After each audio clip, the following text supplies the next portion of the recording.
Bonjour tout le monde, j'ai le plaisir de vous présenter une application qui gère les frais scolaires d'une école. Comme vous le voyez, l'application est subdivisée en sections. Je vous explique la première section qui est le reçu.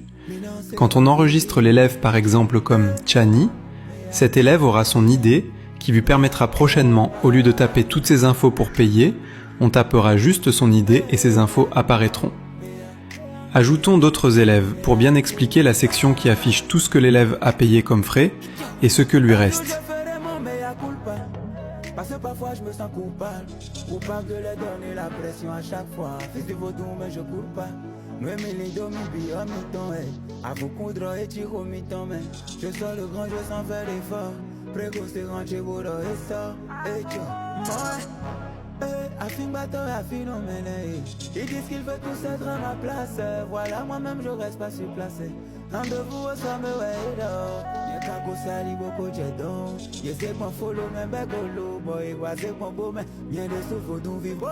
Prenons l'élève Chani. Tapons son ID, puis OK. Voilà le résultat. Regardez ce qu'il a payé et ce qui lui reste à payer. On fait aussi pareil pour un autre élève, l'élève Amizi par exemple. Ses résultats sont là. À droite, c'est là étaient affichés tous les montants de différents motifs de paye. En bas à gauche, c'est là où se fait la modification de reçu. Modifions le reçu de l'élève Chani. Pour le modifier, on mettra son ID et son numéro de reçu, comme ça l'application comprendra qu'il s'agit avec précision de tel ou tel reçu. Voilà, son reçu numéro 3 a été modifié avec succès. Passons au contrôle de frais. Ici, c'est question de trier par classe, soit par motif de paiement, soit par option, etc. L'application vous présente avec détail dans telle classe les élèves qui sont en ordre ou pas. Exemple, je vais voir ceux qui sont en ordre avec le solde. Voilà, ici je n'ai qu'un seul élève et il n'est pas aussi en ordre.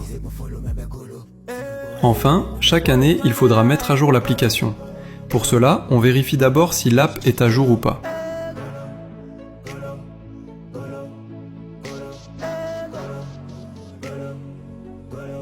Elle n'est pas à jour.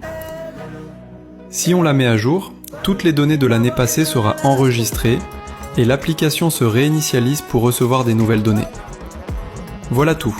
Il y a d'autres fonctionnalités que je n'ai pas épinglées parce que l'application en vrai a beaucoup de fonctionnalités. Alors abonne-toi, laisse un commentaire et partage la vidéo aux autres si tu veux devenir comme moi.